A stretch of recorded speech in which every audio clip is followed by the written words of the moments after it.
Bienvenue sur le podcast Pop Science, pour tous les curieux de science qui désirent s'informer, débattre sur les savoirs scientifiques et découvrir le monde de la recherche. Avec le podcast Pop Science de l'Université de Lyon, il s'agit d'éclairer le monde qui nous entoure et de penser celui de demain. Écoutez, vous comprendrez. Pendant 30 jours, une chercheuse et un journaliste ont découvert le travail et le monde de l'autre. Au travers de 6 épisodes, Coralie et Guillemin nous racontent leur expérience et ce qu'ils en retirent. Épisode 2, des métiers et un rapport au temps différent. Je m'appelle Guillemin, j'ai 36 ans, je suis journaliste chez BFM Lyon, où je suis programmateur. Je m'occupe de l'édition et de la programmation des magazines et de la programmation des invités sur le plateau. Qu'est-ce que tu as pu voir de mon métier ? Qu'est-ce que tu connais de mon métier maintenant depuis après les 2 semaines passées ? C'est vrai qu'au début, j'ai eu du mal à comprendre quelle était ta tâche, puisqu'encore une fois, j'ai l'impression que tu es multitâche pour commencer, et puis que tu vas aider aussi tes collègues dans plein de tâches différentes. Oui, effectivement, ce que j'ai vu, c'est que toi, ton job principal, ta mission principale, ça va être de t'assurer que tu vas avoir des invités programmé pour au moins la semaine à venir, voire parfois un petit peu plus loin quand tu peux. Et donc ça suppose que tu aies un sacré répertoire. Alors j'imagine que le choix des invités, c'est fait pendant la conf de rédac. Ouais. Et après, c'est toi qui vas essayer de trouver la bonne personne, ou en tout cas le bon contact, de les relancer aussi pour être sûr qu'ils vont bien venir, bien à l'heure, etc. Je vois que tu avais tes petits textos déjà tout faits. Ouais. Et que tu leur envoies pour donner les infos pratiques sur à quelle heure et où est-ce qu'ils doivent se présenter. Et puis j'ai pu observer qu'en fait, effectivement, tu remplaces aussi beaucoup les autres postes quand ils sont pas là. Donc finalement, tu es quand même vachement polyvalent. Alors que moi, j'ai l'impression d'avoir... Alors si, c'est vrai que j'ai des compétences variées, mais peut-être plus... Ouais, si, varié. C'est-à-dire que tu fais de la recherche, tu fais des manips, tu designes des études, tu rédiges tes publications. À côté de ça, t'es praticienne hospitalière, et à côté de ça, t'es prof. Oui, mais ça tourne autour de la même thématique, je dirais. Mais oui, c'est vrai que ça rassemble des compétences différentes. C'est vrai. C'est-à-dire qu'a priori, ton quotidien, comme tu le disais tout à l'heure, il est quand même varié, ouais. Il est quand même très très varié, et ça veut dire que en plus, je t'ai vu faire, donc tu donnes ton cours, tu vas faire ensuite de ça en milieu hospitalier, t'as tout l'administratif en plus à faire. Enfin, on revient là-dessus, mais l'administratif est quelque chose que je connais quasiment pas, moi. Une fois que j'ai signé mon contrat, que j'ai récupéré mes fiches de paye, l'administratif, pour moi, ça s'arrête là.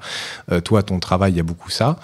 Puis après, il y a tout l'aspect recherche où, encore une fois, c'est à la fois les manipulations, le microscope, c'est tout simplement l'aspect scientifique de la chose, ouais, et puis après, concrète, la manip, ouais. Et puis après, ça va être rédiger la publication, et puis ça va où est-ce que tu vas la publier.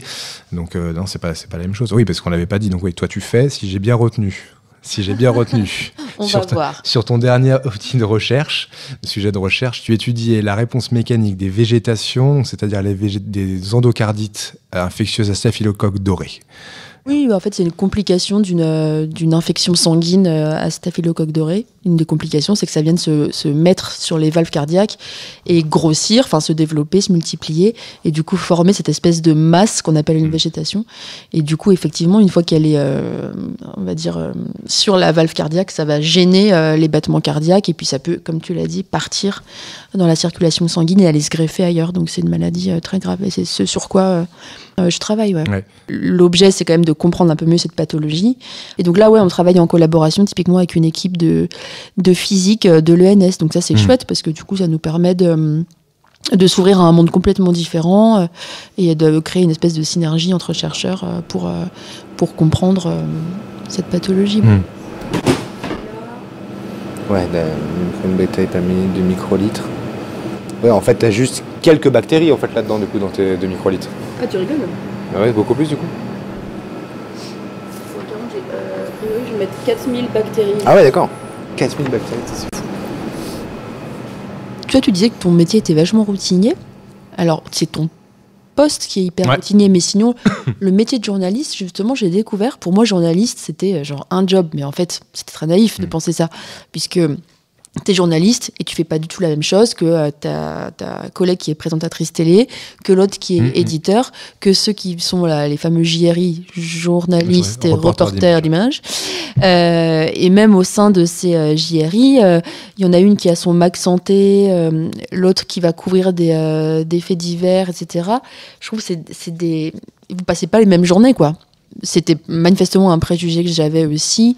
C'est pas monolithique. Ouais, voilà, c'est ça. C'est qu'en fait, au sein de cette profession, c'est quand même hyper varié. Et puis je trouvais aussi, tu vois, que les journées des fameux JRI et tout qui partent en reportage, c'est rigolo. Je trouve ça limite ludique, en fait, comme job. Ah bah c'est pour ça qu'il y en a plein qui veulent faire du terrain, qui veulent que faire du terrain. Bah ouais, parce qu'en fait, le matin, elle arrive au boulot, on lui dit, toi, ta tâche d'aujourd'hui, c'est d'aller couvrir telle manif ou d'aller faire un reportage dans une salle de sport, etc. Elle part avec son petit matos, elle va prendre son tram, elle va parler à des gens, elle doit monter son reportage, elle doit savoir comment elle va organiser son angle d'approche, elle va faire son petit texte, monter son reportage, et puis à la fin de la journée, elle a son produit fini. C'est hyper concret, et puis en même temps, du coup, tous les jours, elle va voir des gens qui n'ont rien à voir, et ça, c'est marrant parce que ça m'avait étonnée aussi. Nous, mine de rien, on travaille quand même dans un entre-soi. C'est pas péjoratif, mais je ne côtoie que des chercheurs ou que mes homologues à l'hôpital, etc. Ouais. Que le métier d'un journaliste, c'est quand même d'aller quelque part couvrir la société. Mais ce qui donne quand même, tu vois, un sentiment, je trouve, d'accomplissement aussi à la fin de la journée. Oui, c'est pas pareil pour vous. Ouais, c'est vrai. Hein. Alors après, j'imagine que ça dépend des gens. Là, dans les journalistes, il y en a qui étaient ravis de ce côté-là parce que ils ont le sentiment d'avoir accompli quelque chose dans la journée et que voilà, il y en a d'autres effectivement qui semblaient un peu plus frustrés en disant j'aimerais peut-être plus un travail de fond ou sur du plus long terme. Et nous, c'est à la fois chouette et pas chouette, c'est-à-dire que parfois tu te dis mais ça n'en finit jamais, quoi. T'as pas l'impression, moi j'ai quasiment jamais l'impression du produit fini. Le seul moment où je peux avoir un petit peu cette sensation, c'est quand on estime que là on a suffisamment de résultats pour publier, et c'est vrai que le jour où ton article, tu l'as écrit, tu l'as soumis, il est enfin accepté, etc., après des mois de procédure, tu dis ça y est, c'est bouclé. Mais en fait, ça, t'as ce sentiment-là pendant 2 jours, quoi. Et Guimain, attends juste avant qu'on débute, tu sais, je vais la présenter. C'est possible de la mettre juste en image, mais sans le son. Tu vois ce que je veux dire ou pas? Ouais, c'est possible. Je vais pas lui dire bonsoir. Ouais, c'est possible, pas de souci. Juste pour dire qu'elle est là, quoi. Ça marche pas. Nous, le temps est notre curseur. Ce qu'on fait, nous, au quotidien, c'est remplir une grille. Il y a vraiment ce côté de remplissage. Ouais. C'est-à-dire qu'on a une grille à remplir, mais ça vaut aussi pour un journal papier. Hein. Il a ce nombre de feuilles à remplir.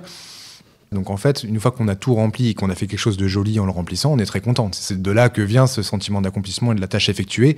Alors que soit demain, genre ça, c'est vrai qu'on n'en a même pas parlé, mais si demain ta publication, elle fait 3 pages ou qu'elle en fait 50, alors je suppose que 3 pages c'est peut-être un peu court, mais si jamais en fait t'as beaucoup de choses à dire, tu peux te permettre de faire 3 ou 4 ou 10 pages de plus. Alors justement, pas du tout. Ah, c'est vrai. Pas du tout. Ça, c'est les journaux scientifiques. Quand tu veux publier un article, en fait, chaque journal a ce qu'on appelle ses guidelines, c'est-à-dire ses instructions aux auteurs, où il te dit, t'as le droit à 2500 mots max, ou tant de caractères. Non, c'est hyper normé. Et s'il te faut 3 mois de plus pour faire ta recherche ou 3 mois de moins, ou que si jamais on parlait de temporalité tout à l'heure, nous c'est à l'heure, c'est vraiment c'est clair que vous, votre espace-temps c'est la minute ou l'heure, quoi. Et on ne peut pas déborder, parce que toi tu peux déborder en disant attends, j'ai besoin soit de crédit supplémentaire, soit de temps supplémentaire, parce qu'en fait j'ai besoin d'avoir telle confirmation sur sur ce fait-là sur ma recherche. Tu peux faire 3 mois de plus ou 6 mois de plus?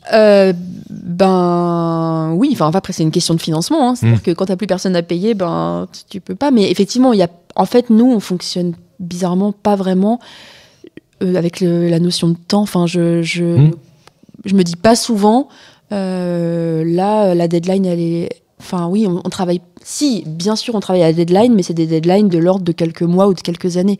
Quand tu pars sur un financement de projet, c'est forcément pour quelques années, etc. Donc, je suis pas au jour près, évidemment. Je suis même pas à la semaine près, en fait. Non, mais c'est sûr, il y a plein de différences. L'espace-temps, clairement, c'est une énorme différence. Ouais. Et du coup, alors à l'hôpital, c'est un peu différent. Là, parce que vous avez plus de la production, en l'occurrence.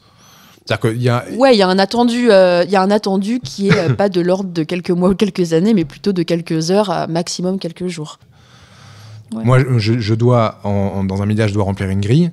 Et toi, à l'hôpital, tu dois soigner des gens qui arrivent malades. Oui, l'enjeu n'est pas le même et la deadline n'est pas le même. Mais moi, justement, je pense que je suis très contente d'avoir ces 2 casquettes. Moi, j'aime quand même ce côté un peu, voilà, il faut avancer, etc. Que je pense que le temps long de la recherche, peut-être, ne pourrait pas me convenir s'il y avait que ça. Si j'avais que ça, effectivement. Je je suis contente d'avoir quand même un petit peu de pression. Retrouvez Coralie et Guillemin dans un prochain épisode autour des moyens techniques et financiers. À bientôt pour un prochain podcast Pop Science ou en visite sur notre site popscience.université-lyon.fr.